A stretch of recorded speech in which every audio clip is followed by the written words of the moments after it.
Tem uma coisa muito forte em mim que eu percebo que, tipo, de alguma forma a arte me salvou, assim, ainda salva. Mas é um lugar muito desafiador socialmente.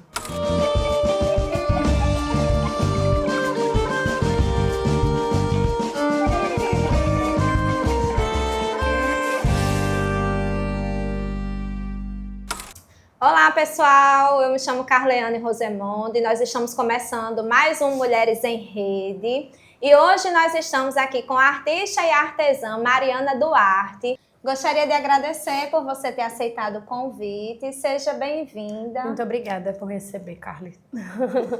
Mariana, para começarmos, conte um pouco sobre você. Quem é Mariana Duarte e como começou a sua relação com o trabalho manual? Eu sou natural do interior do Rio Grande do Norte, do Sertão, da cidade de São Rafael. Uma cidade com basicamente 8.000 habitantes, mais ou menos. E a minha relação com a arte começou a partir desse primeiro momento, na primeira infância já, através do imaginário do sertão. Eu vim morar em Natal ainda bebê, numa zona periférica, no Pajuçara, na zona norte de Natal. E eu lembro de imaginar, desde pequeno, como era a produção artística e ter esse interesse por produzir, por fazer. Eu fazia experimentações com o meu irmão, com giz derretido, com materiais orgânicos, a gente fazia decomposições de algumas folhas. Então, isso surgiu já na primeira infância, era uma coisa de interesse primário, assim, desde as primeiras memórias. E foi uma forma também de traduzir a minha observação do mundo, assim, do mundo ao meu redor. Tanto em Natal, quanto desse lugar de deslocamento do interior. Porque mesmo morando em Natal, eu cresci culturalmente numa criação muito interiorana. Porque na rua que meus pais moram até hoje, que foi a rua que eu cresci, na Zona Norte, todas as casas, as famílias são basicamente, cada uma de um interior. Tem pessoas do Alto Oeste, do Agreste, do Seridó.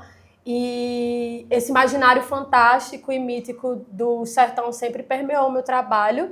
E minhas primeiras memórias são fundantes nisso.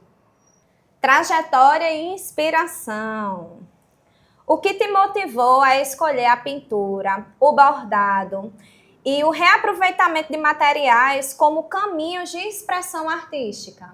Eu sempre pintei desde criança, sempre foi a minha linguagem principal artística. Mas quando eu era criança também, com 6, 7 anos, a minha avó me ensinou a bordar. Ela é bordadeira e costureira, inclusive a costureira é incrível. E ela me ensinou a bordar bordado livre, ponto cruz. Mas isso não era uma coisa que eu introduzia tanto no meu trabalho. Mas dos últimos anos é uma coisa que eu estou introduzindo e estou me reapropriando, criando esse deslocamento para além da pintura, para descentralizar esse lugar da pintura e fazer composições mistas. E o reaproveitamento vem de um lugar muito antigo também. Eu cresci ao lado de um centro de reciclagem. Então, muitos dos primeiros materiais, quando eu era criança, quando eu fazia esculturas com cola ou pinturas por si só, eram feitas com materiais reaproveitados. Hoje em dia é uma escolha e que eu me aproprio disso, mas por muito tempo foi o que era possível.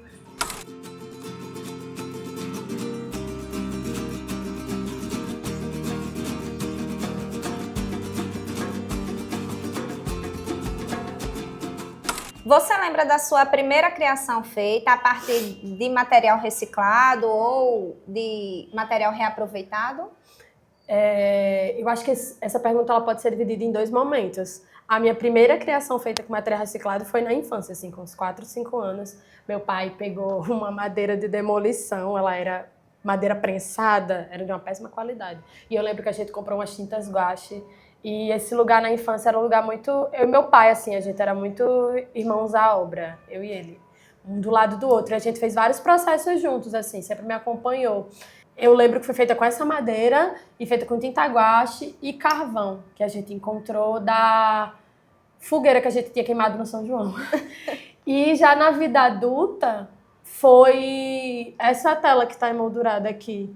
Acho que foi essa uma das primeiras, que ela tem colagens de papéis encontrados em livros de sebo, livros que eu adquiri.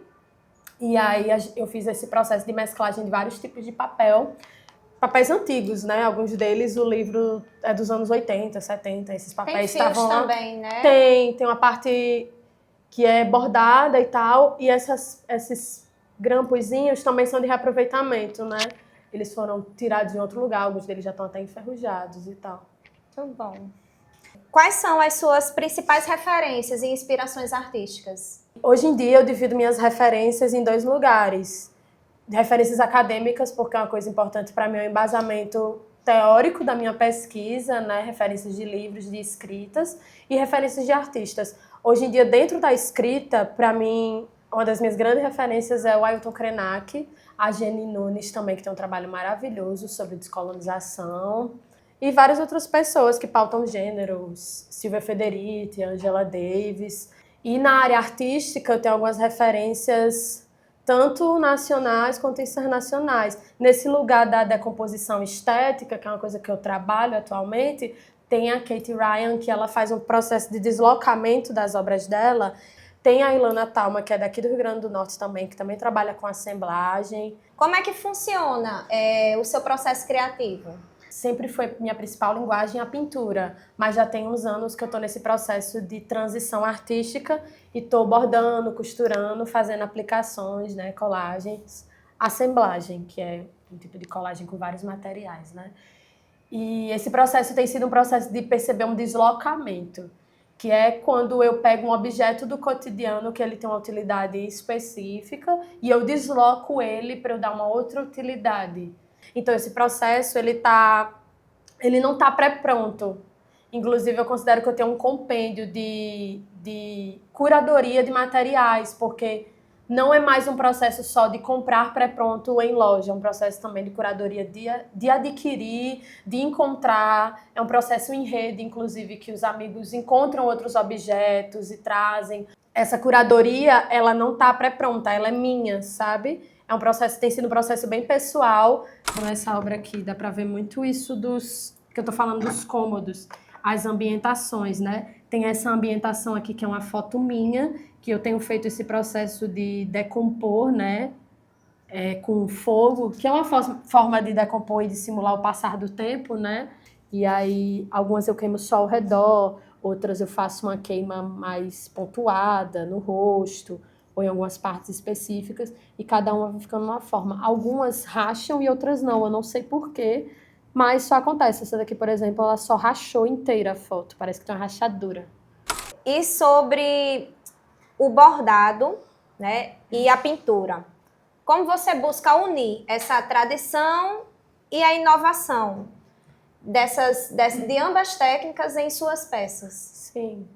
Então, esse lugar da tradição, para mim, é um lugar muito dos mais velhos, né? Da minha avó, da minha bisa, que eu herdei o nome dela, a avó da minha mãe. E é um lugar muito importante, de muito respeito, assim, em relação às pessoas que costuram, bordam. Mas uma coisa que eu tenho pautado no meu trabalho é honrar isso, mas perceber que esse processo de transmutação também profana esse lugar sacro do bordado perfeito, do bordado muito bem aplicado, porque eu tenho a intenção de sujar o meu trabalho intencionalmente, de tornar ele, de certa forma, não belo, né? Feio. Em alguns aspectos, é um bordado às vezes mais torto.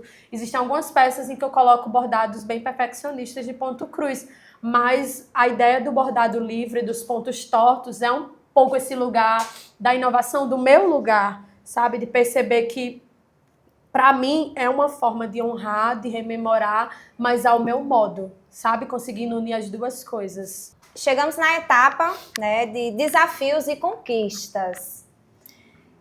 Mari, quais foram os maiores desafios que você já enfrentou para consolidar a sua prática artística?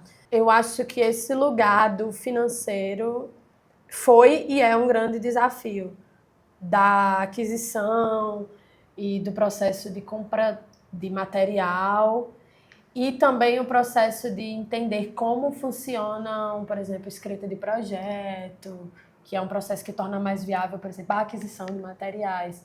Acho que isso levou um tempo para eu entender e é um desafio. A minha pesquisa por si só é um desafio, por ser uma pesquisa pautada num corpo dissidente e por eu pautar o meu lugar de gênero, da minha sexualidade na minha pesquisa também é um desafio. E para além disso, tem desafios institucionais, né? As pessoas não entendem muito o fazer artístico como uma profissão, né? Então tem um processo de invalidação do artista quanto profissional. Então, a peça que eu estou produzindo, ela é uma parte de mim. Isso também é um desafio do meu fazer, assim, esse processo de pesquisa, também como estudo, porque para saber fazer as coisas a gente tem que estudar constantemente, né? E se reinventar. Então, também é um grande desafio parar, sentar a bunda e vamos trabalhar, vamos estudar, vamos fazer, porque a gente está sempre aprendendo e se renovando e tal, mas de uma forma tranquila, não de uma forma obsessiva, tipo, eu preciso aprender mais coisas, mas sim de uma forma, tipo, sou um eterno aprendiz. As coisas que eu aprendi, eu preciso aperfeiçoar e saber que as coisas são práticas, né?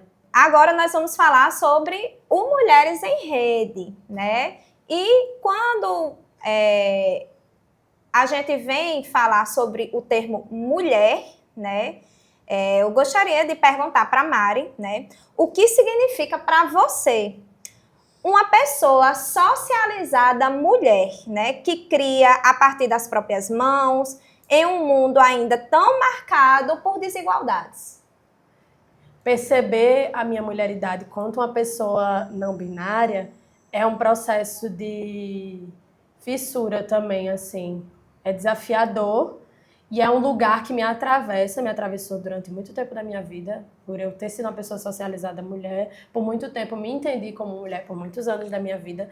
Mas em relação aos desafios, eu acho que qualquer corpo que ele é socializado como mulher, assim, ele enfrenta desafios estruturantes de misoginia, e a leitura que as pessoas fazem atualmente de mim ainda é no lugar de feminilidade, de um lugar que eu não quero ocupar, de certa forma, em alguns momentos. E pautar esse deslocamento é uma forma de pensar outro mundo possível, né?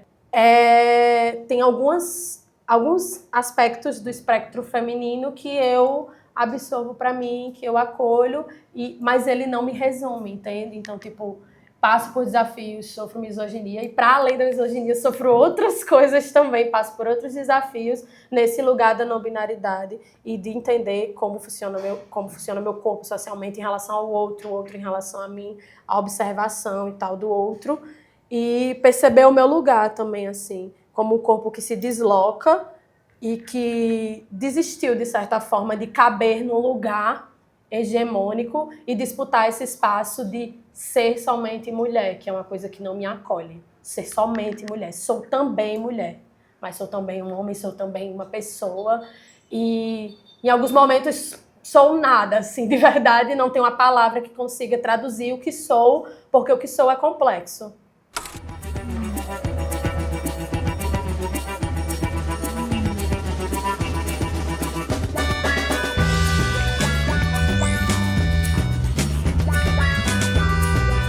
Pois bem, já estamos encerrando, então vamos para a última pergunta, tá?